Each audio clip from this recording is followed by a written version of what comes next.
इस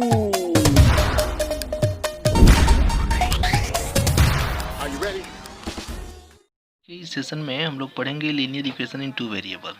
linear equation in two variable को हिंदी में दो चर में रैखिक समीकरण के नाम से जानते हैं और यह भी अलजेब्रा का दूसरा इम्पोर्टेंट टॉपिक है। तो linear equation in two variable, दो चर में रैखिक समीकरण पढ़ने से पहले सबसे पहले हमको जानना होगा कि लीनियर इक्वेशन क्या होता है। लीनियर इक्वेशन को हिंदी में रैखिक समीकरण कहते हैं। रैखिक समीकरण लीनियर इक्वेशन का डिफिनेशन होता है कि an equation of degree 1 is called linear equation. किसी भी समीकरण को हम रैखिक समीकरण तब कहेंगे जब वह एक घात का समीकरण हो। एक घात वाले समीकरण को हमेशा हम लीनियर इक्वेशन या फिर रैखिक समीकरण कहते हैं। एक इसका इम्पोर्टेंस क्या है? इसका इम्पोर्टेंस ये है कि linear equation always represents a straight line. कोई भी रैखिक समीकरण हमेशा एक सरल रेखा को निरूपित करता है। कोई भी स्ट्रेट लाइन का समीकरण लिखना हो तो हमको एक लीनियर इक्वेशन की सहायता लेनी पड़ेगी। तो लीनियर इक्वेशन का इम्पोर्टेंस ये है कि किसी भी स्ट्रेट लाइन को रिप्रेजेंट करना हो तो लीनियर इक्वेशन की हेल्प ली जाती है। यही इसका इम्पोर्टेंस है। उसके बाद इसका स्टैंडर्ड फॉर्म क्या होता है? लीनियर इक्वेशन का स्टैंडर्ड फॉर्म मतलब मानक रूप। मानक रूप ये होता है A X plus B Y plus C Z plus dot dot dot plus K equal to 0। यही मानक रूप है। अगर हमको एक डायमेंशन की बात करना हो, सिर्फ एक दिशा की बात करना हो तो एक वेरिएबल होगा। दो दिशा होगा तो प्लेन होगा। और एक समतल की बात करेंगे, किसी समतल पे किसी लाइन को ड्रॉ करेंगे तो वहाँ पे दो वेरिएबल की आवश्यकता होगी। स्पेस में किसी लाइन को ड्रॉ करेंगे तो तीन वेरिएबल की आवश्यकता होगी। तो जैसा कि हम सभी को पता है कि अभी तक 8 डायमेंशन के बारे में डिस्कस हो चुका है, 8 विमाएँ संभव हैं। तो उस तरह से भी अगर स्ट्रेट लाइन पॉसिबल हुआ उस तरह से लिखना 8वें डायमेंशन में, तो हम इस तरह से वेरिएबल का यूज़ करके लिख लेंगे। हमेशा ये ध्यान रखना है कि कोई भी लीनियर इक्वेशन हमेशा एक स्ट्रेट लाइन को बताता है। स्ट्रेट लाइन की ज्योमेट्री हमको समझनी हो तो एक लीनियर इक्वेशन का मदद लेना पड़ेगा। और ये जो के है ये कांस्टेंट है। यहाँ पे ये समझना है कि ए बी सी और सारे जो भी चर के गुणांक हैं, मतलब वेरिएबल्स के जो कोफिशिएंट हैं ए बी सी, वो सारे कांस्टेंट हैं। बस ये जो कांस्टेंट हैं वेरिएबल के जो कोफिशिएंट हैं वो नॉन जीरो कांस्टेंट हैं। नॉन जीरो मतलब जीरो के अलावा कोई भी। ए बी सी जो भी है, किसी चर के जो कोफिशिएंट है वो हमेशा नॉन जीरो होना चाहिए। कि कोई भी कांस्टेंट हो सकता है, जीरो भी या फिर जीरो के अलावा भी। ये इसका स्टैंडर्ड फॉर्म है। अच्छा, उसके बाद हमारा मेन टॉपिक था linear equation in two variable. तो लीनियर इक्वेशन हम लोग समझ लिए, इसका स्टैंडर्ड फॉर्म भी समझ लिए। अब हम लोग पढ़ेंगे linear equation in two variable actually होता क्या है मेन टॉपिक पे। तो लीनियर इक्वेशन जैसा कि नाम से क्लियर है कि linear equation in two variable. Linear equation होना चाहिए और दो वेरिएबल में होना चाहिए, दो चर राशियों में। तो उसका स्टैंडर्ड फॉर्म बस ये है कि A X plus B Y plus C equal to 0। इस टाइप का जो भी हमारे पास इक्वेशन दिखेगा उस इक्वेशन को हम कहेंगे linear equation in two variable, दो चर में रैखिक समीकरण। ठीक है। तो यहाँ पे देखिए एक्स और वाई दो चर राशियाँ हैं। ए बी सी कांस्टेंट है, लेकिन ए और बी नॉन जीरो कांस्टेंट है, क्योंकि जीरो हो जाएगा तो फिर रहेगा ही नहीं linear equation in two variable. Non zero होना चाहिए, या ए भी जीरो ना हो, बी भी जीरो ना हो, सी कोई भी जीरो सी जीरो हो सकता है, जीरो भी हो सकता है, नॉन जीरो भी हो सकता है, कोई दिक्कत नहीं है। लेकिन ए और बी हमेशा नॉन जीरो होना चाहिए, जीरो के अलावा होना चाहिए। इस टाइप के जितने भी इक्वेशंस मिलेंगे उन इक्वेशंस को हम हमेशा linear equation in two variable के कैटेगरी में रखेंगे। ठीक है। अच्छा, एक बहुत इंपॉर्टेंट चीज़ यहाँ पे ये है, लिखा गया है कि linear equation in two variables always represent a straight line on plane. ठीक है।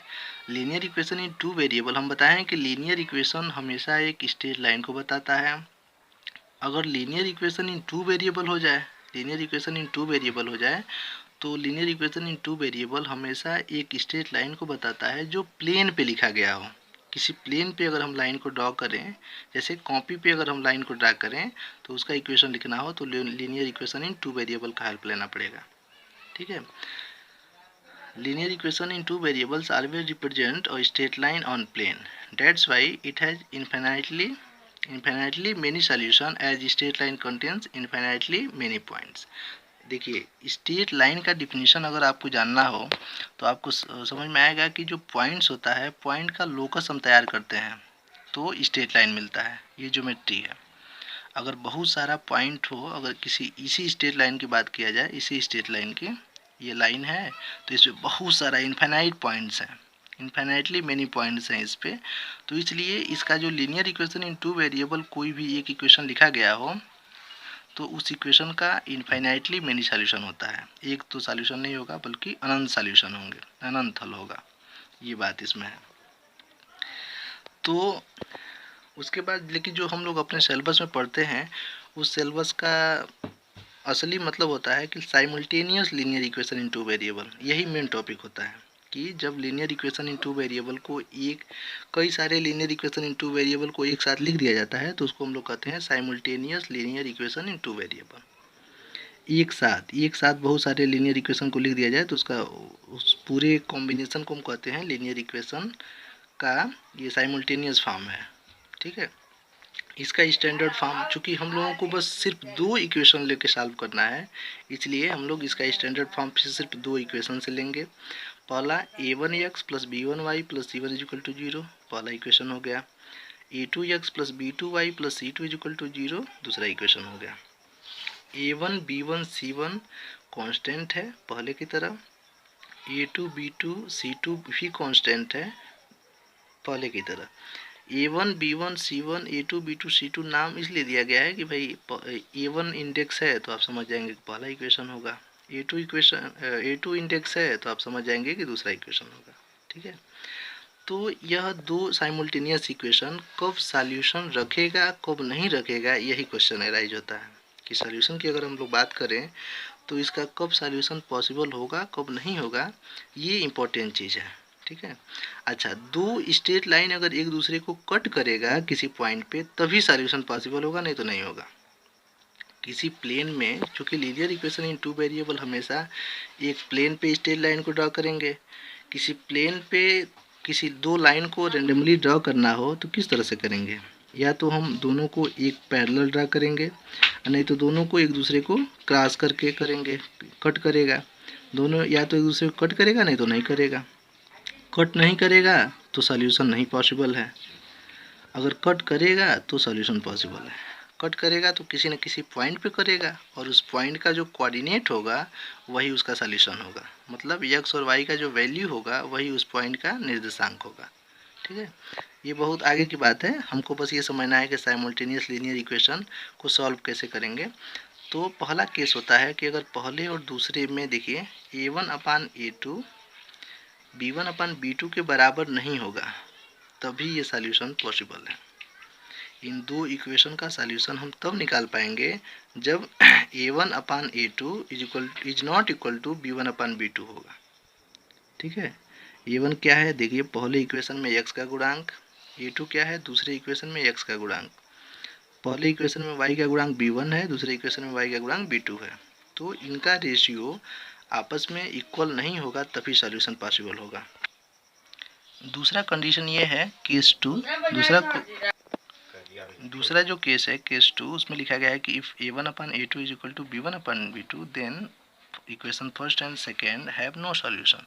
सही बात है। अगर a1/a2 a2 b1 b2 के बारे में आपको पता है, a1 x का गुणांक पहले इक्वेशन का, a2 x दूसरे इक्वेशन के x का गुणांक, y का गुणांक b1 है पहले इक्वेशन का, y का गुणांक b2 है दूसरे इक्वेशन का। तो इन दोनों का रेशियो अगर आपस में इक्वल होगा तो दोनों लाइन पैरेलल होंगी और वो कभी इंटरसेक्ट ही नहीं करेंगी। जब एक दूसरे को कट नहीं करेंगी तो सॉल्यूशन पॉसिबल ही नहीं होगा। तो इस केस में सॉल्यूशन ये नहीं हम निकाल पाएंगे। अच्छा, उसके बाद किसी भी इक्वेशन को लिखने के बाद हम सीधे सॉल्यूशन की बात करते हैं, उस इक्वेशन का सॉल्यूशन कैसे करेंगे। अच्छा, किसी इक्वेशन को सॉल्व करने का बस इतना सा मतलब होता है कि उसमें जो चर राशि यूज हुई है, जो वेरिएबल उसमें यूज हुआ है, उस वेरिएबल का वैल्यू निकालना। तो यहाँ पर भी साइमल्टेनियस लीनियर इक्वेशन 2 चर में एक साथ अगर कई सारे 2 चर में रैखिक समीकरण को लिख दिया जाए तो उनको सॉल्व करने का जो 3 तरीका है वो यही है। पहला है सब्स्टिट्यूशन मेथड, जिसको हिंदी में प्रतिस्थापन विधि कहते हैं। सेकेंड मेथड है एलिमिनेशन मेथड, जिसको हिंदी में विलोपन विधि कहते हैं। और तीसरा है क्रॉस प्रोडक्ट मेथड, जिसको हिंदी में वज्र गुणन विधि कहते हैं। यही 3 विधि सबसे ज़्यादा प्रचलित है, जिसमें एलिमिनेशन मेथड बहुत इम्पोर्टेंट है। ठीक है, तो इस चीज़ को अभी हम लोग पढ़ेंगे कुछ टाइम बाद।